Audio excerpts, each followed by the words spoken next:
All right, welcome back to the channel, and thank you for tuning in, everybody, to Johnny's Motorized Bicycles. So, as always, if you could please please hit the subscribe button, please go down, and most important to me, of course, you already know what to say, leave me a comment in the comment section. Also, keep the conversation going. Join Johnny's Motorized Bicycles Facebook group and say, what's going on, man? It's free, and keep the conversation going, which is the main fun for me, as you know. So what do we got in front of you today? Well, that's a good question. So what we got in front of you today is a problem. So you all know my buddy Anthony. Well, he ran into someone named Ben, and he decided to come on over and let me take a look at his bike, because his bike was not running top notch at all. So that's what we're doing. We're going to take a quick little gander at it and see if we can't make it do something a little better.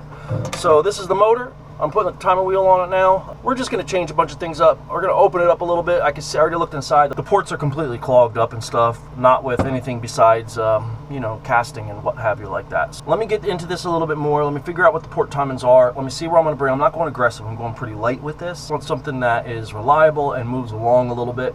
I'm getting something out of this deal that might be kind of cool and fun, so we shall see what happens with that. Okay, so real quick, I just wanted to tell you what's going on here. So we're still working on this, obviously. So the numbers. So he's got a older style one, 28 millimeter stroke, 40 millimeter exhaust, 32 millimeter intake. The duration for intake is 118 degrees. The transfers is 110 degrees, and the exhaust is 132 degrees. Blow down of 11. Squish is about perfect at 7. Numbers are real low. The intake's not horrible. I'm gonna see if I can't get the transfer up a hair, get the intake up a bit and widen it, and get the exhaust up and get that blow down up, because right now that is crazy. So what this is Anthony had him come over, gave him my number, and he said he was having trouble with the bike in general. It had like a little bit of a leak, and the carb wasn't working right. He had oil going everywhere. He had 2 exhaust gaskets. There was just a bunch of little things that were just wrong. And you know, this is his first, well, I think it's a second bike technically, but it's his first real bike, like that he actually enjoys and he's trying to take care of, but he doesn't know anything about it, so he's learning. You know, Anthony said, you know, Johnny, you get straightened out and on the right path and everything, and since I got him here, figured why not strip the motor down to nothing and do a super quick port job. And now that I see the numbers, I know why it's so poor. I'm just gonna grind a little bit on it, open it up a little bit, and see where we land. Wherever we are, that's where it's gonna be. We're gonna slap it back together. I gotta drill out the case. It's got 6 millimeter studs. We're gonna put 8 millimeter studs in it. You know, other than that, nothing. We're done. We're dialed. So new gaskets, top, bottom. The piston, the rings look real good. He's got a lot of carbon, so he's running rich. See if we can straighten the whole thing out for him. Make it run just a wee bit better. Can I ride on the back? You could, really. I don't recommend it, but you could. That looks cool. It's sturdy enough for sure. The one dude I told you about with the low riders I was talking, and he's got like a big metal cage on a trailer like this for towing his dog around. It's cool. So what do we got going on today? So I'm loading up the trailer on the bike. It's looking good. I really am loving my rims with my rims. You know how I did that. I think that's awesome. So I was working on this lawnmower here. It's a Bear's lawnmower, actually, end of last year. A big flood, and this kind of got involved in it. There was chocolate milk in the oil, meaning, you know, water in the oil, and the carburetor was filled with water. There was waters everywhere. So now, let me give you a little demonstration. I cleaned it all out to get her right, and then I didn't have to try starting it up yet today, but let's just see what happens. Boom. One pull, starts right up. Thing runs great. So I'm really happy with that. So I got it running for him. Oh, guys, by the way, this is Benji, all right? Hello.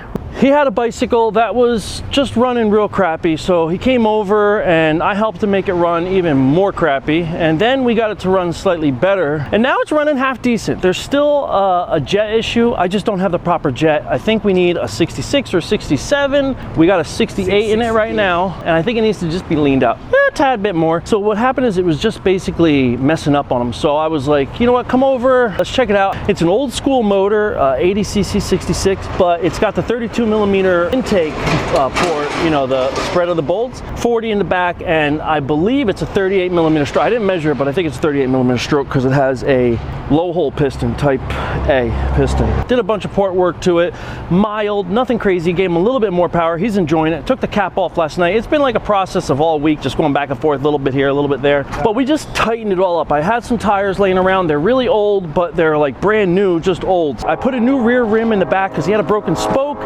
It was just quick and easy than trying to fix his, plus his cassette was all messed up, and he had his rag joint. Both pieces of rubber was on the far side next to the sprocket. So everything was, he didn't put the bike together, or at least he claims it and he puts it on someone else's blame, but you know, it probably is someone else's blame. So I didn't get to really record any of this or video much of it. I recorded the motor and doing the port work because that was inside and easy. When I met him, he only had rear brakes. He didn't have any front brakes. So whoever he got the bike from took the front brakes. So I don't know why. Those are the best in brakes. They're most important brakes. So all in all, we fixed everything up little by little, went through everything. You know, I did my standard 10-speed old school shifter to get rid of the grip shifts. He had the shifters on here, but because of the grip shifts, he could put them on. It was like so wide and messed up. So we fixed everything. Everything's good to go, except for the tune. We got to order the jet. Not a big deal. It still runs good. I left it fat, obviously, so we don't have the issue with it being too lean in the heat. So either way, no matter what, we got ourselves a decent little runner right now. So I was happy to help him out. Now, what we're actually doing today is we're not doing anything here. So we're loading up the lawnmower. I got it all fixed up. I just got to put the cooler underneath of it because it raises it up so the tires don't get messed up on the other tires. And that's it. We're going to head over there, do that. We're going to run over to my job. We're going to drop by my job, pick up my check.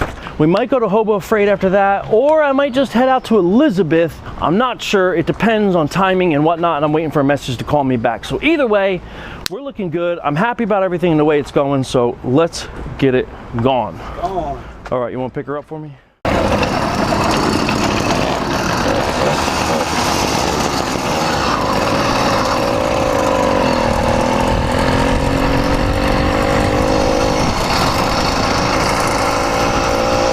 Guys, we are on our way.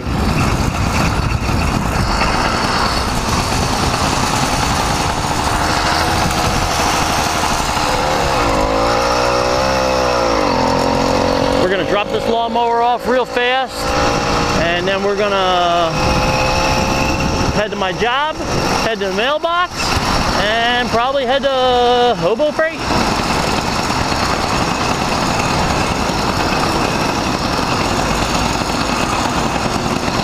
It's riding kind of funny with the trailer.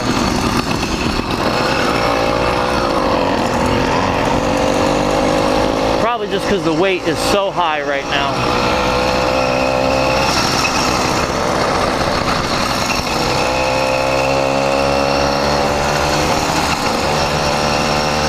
I'm not going to be going too fast because on flat ground his bike definitely moves out, but it's not 100%. Like I said, it's the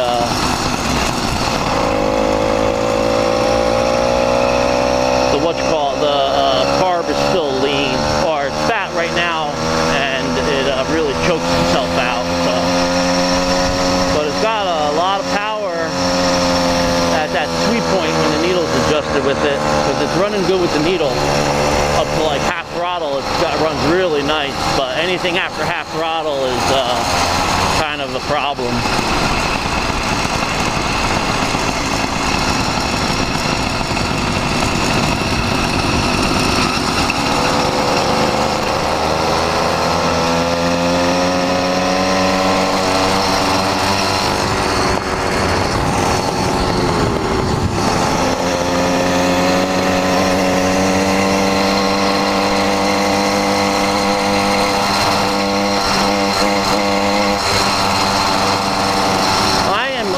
Having the YD100 on my bike again. I know it's stupid and all this nonsense, but I just love having the YD100 on my bike. I don't know something about it.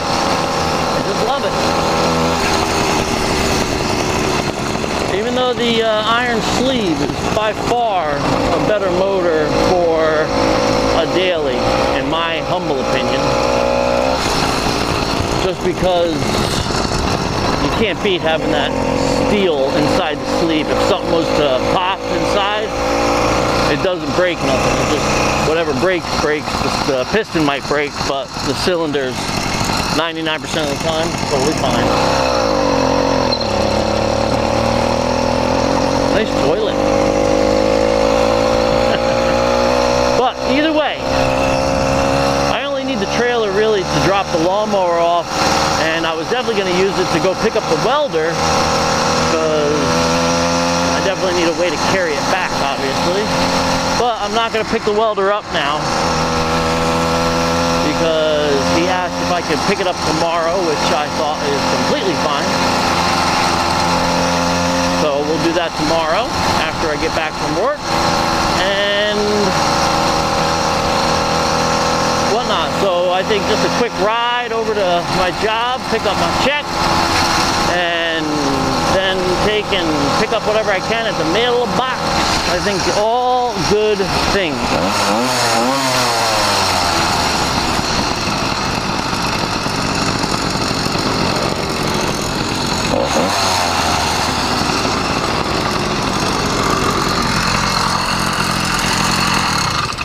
Since he gave me the money before we tested it, I want to get out of here before he tries to start it.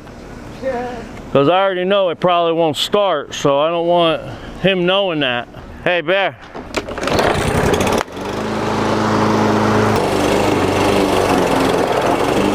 Any engine is just what I do. So it was easy. All right, brother, be good, man. I'll see you later. Yes, be safe driving. All right. All right, so right after I dropped the lawnmower off, Benny and I ran back to my place to drop off the trailer since I wasn't going to need it at all the rest of the day, to run over to my job in Piscataway and possibly hobo freight. So we'll see what happens in the next few minutes, but I'm pretty sure it doesn't end up doing any of that.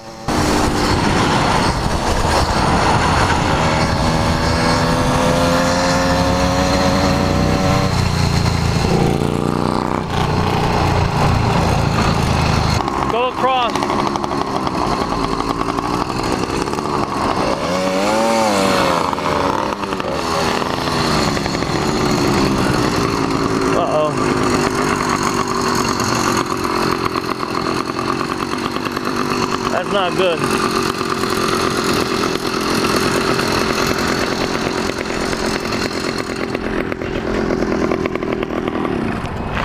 Son of a... Sorta. Can you hold this up? Yep. I need two hands. Oh, you got caught. Yeah, to say the least. All right, let's try it. Thank you. Just as long as it freewheels, that's all I care about. Oh no, something way worse is wrong. It's done.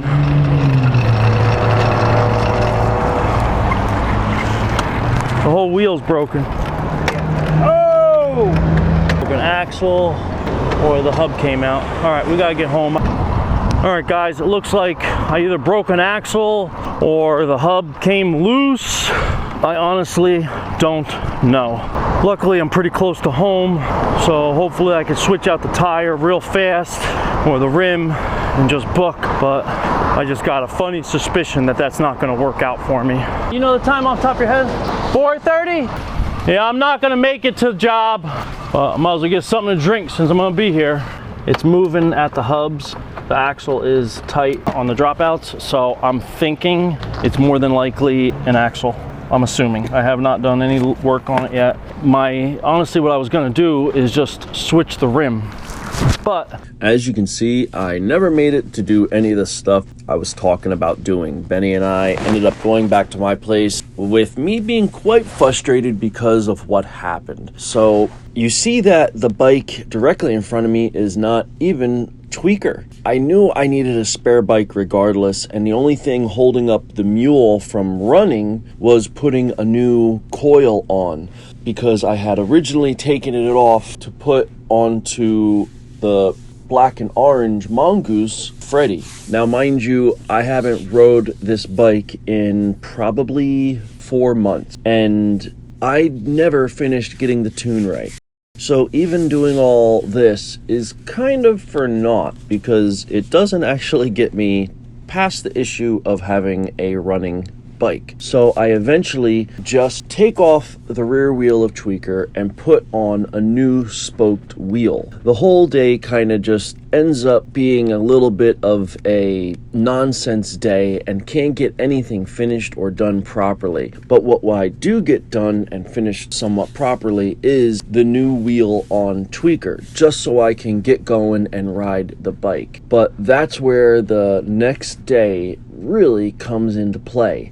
I knew I had a long ride ahead of me and a bike that could definitely do it as long as the rear wheel was different and could hold up. So I guess you're gonna have to wait for the next video, because you heard me talking about getting a welder and picking up the welder, and that's exactly what I'm gonna go do. But Benny does want to come with me for the ride, and I told him it is gonna be a long ride. Now I do need to bring my trailer for obvious reasons, because if I do pick up a welder, you can't put a welder on a bicycle because there's just no space, plus the weight of a welder. And then a 5-hour bike ride, you're going to need probably parts, tools in case something happens. So you got to take quite a bit of weight with you. And then if you're going to have a buddy that's a secondary bike that you got to make sure you can repair if something happens. So you're doubling up all those parts. So you're bringing his stuff. So you end up bringing quite a bit of stuff, which would just normally be like a 2-hour, maybe 2.5-hour round trip in a car. But on a bike, there's way less space to do all the same stuff. So it behooves you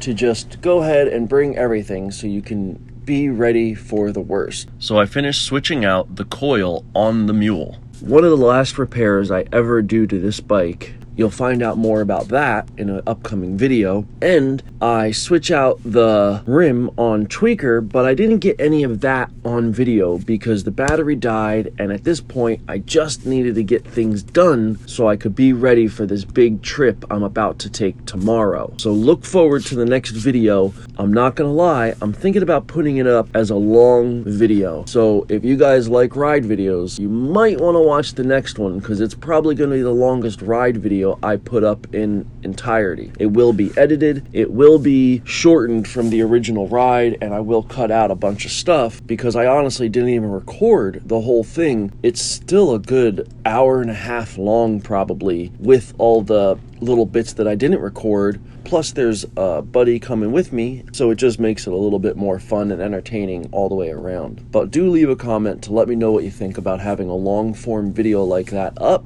And if you could, hit the like button, hit the subscribe, and as always guys, thanks for watching. So don't forget to leave me a comment, let me know what you think of this, the past, and what you think is coming in the future. Also, go to Johnny's Motorized Bicycles Facebook group, join the group, say what's up, join the chat, leave comments, leave pictures, leave videos, push your channel, leave links for everything. It's fine with me. I just enjoy having the community connected and talking together, because the only way we can all be better and do more in the community for the motorized bikes is if we all share our knowledge with each other. So as always guys, thanks for watching, and I'll talk to you later. Peace.